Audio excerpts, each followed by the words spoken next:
সবাইকে স্বাগত এনজয় ত্রিনিতে। আশা করি সকলেই খুব ভালো আছেন। অনেক দিন পরে আপনাদের কাছে আপনাদের সবার প্রিয় সারদা মা মানে আমাদের শ্রী মাকে নিয়ে আপনাদের কাছে চলে আসলাম। শ্রী মা সকলের মা, বিশ্বজননী। কিন্তু এই অলৌকিক জননীর মধ্যেও একটি কন্যা রূপ লুকোনো ছিল, যার প্রকাশ ক্বচিৎ হয়েছে বিশেষ বিশেষ ভাগ্যবান ব্যক্তির কাছে। দক্ষিণেশ্বরে শ্রীমা একদিন যোগিন মাকে বললেন, যোগিন, তুমি শুকনো বেলপাতায় পূজা করো কি?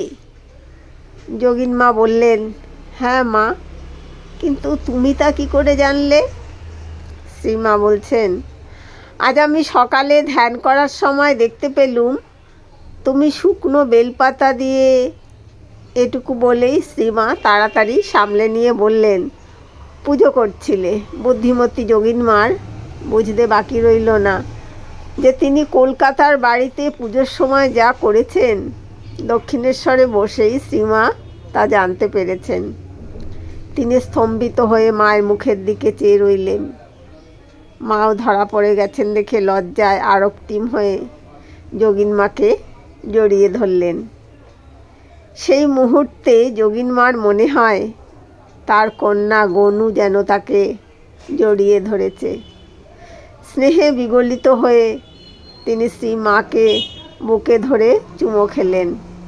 পরে হুঁশ হলে তার চরণ স্পর্শ করে পায়ের ধুলো মাথায় নিলেন। অসুখের সময় মায়ের বালিকা ভাব বিশেষভাবে প্রকাশিত হতো। শ্রীমা তখন জয়রামবাটিতে অসুস্থ। মায়ের এক সন্তান রোজ ভোরবেলা এবং রাত্রে শোবার আগে মায়ের ঘরে গিয়ে খোঁজ করে আসেন শ্রীমা কেমন আছেন। একদিন ভোরে গিয়ে মাকে কুশল সমাচার জিজ্ঞাসা করতেই শ্রীমা বললেন, বাবা, ভালো আছি, একটু খিদে পাচ্ছে। মায়ের চোখে মুখে ছোট্ট বালিকার মতো ভাব। কথাগুলিও বললেন বালিকার মতো আবদারের সুরে। মায়ের ইচ্ছা বুঝে মায়ের জনয়িকা সেবিকা একটি ছোট টেকোয় ছাতুর মতো একটি জিনিস কিছুটা নিয়ে এলেন। জিনিসটির আঞ্চলিক নাম ময়নাকোটা। টাটকা ভাজা খইয়ের ভিতর যে আধকোটা মুড়ির মতো খই থাকে, তার সঙ্গে পরিষ্কার ভাজা তিলের গুঁড়ো এবং কিছুটা ঝাল নুন মিশিয়ে তৈরি। জিনিসটি মুখরোচক, লঘুপাক ও সুস্বাদু। মায়ের খুব প্রিয়। সেবিকা জিনিসটি সেবক সন্তানের হাতে দিতেই মা ছোট্ট মেয়ের মতো আবদার করে বললেন, খাইয়ে দাও। সন্তান একটু ইতস্তত করছিলেন, কারণ ময়নাকোটা বস্তুটি তিনি আগে কখনো দেখেননি। জিনিসটি মায়ের অসুস্থ শরীরের পক্ষে উপযোগী কিনা তাও তিনি জানেন না, কিন্তু মা ততক্ষণে সাগ্রহে মুখ বাড়িয়ে দিয়েছেন। কাজেই আর ভাবনা চিন্তা করতে পারলেন না।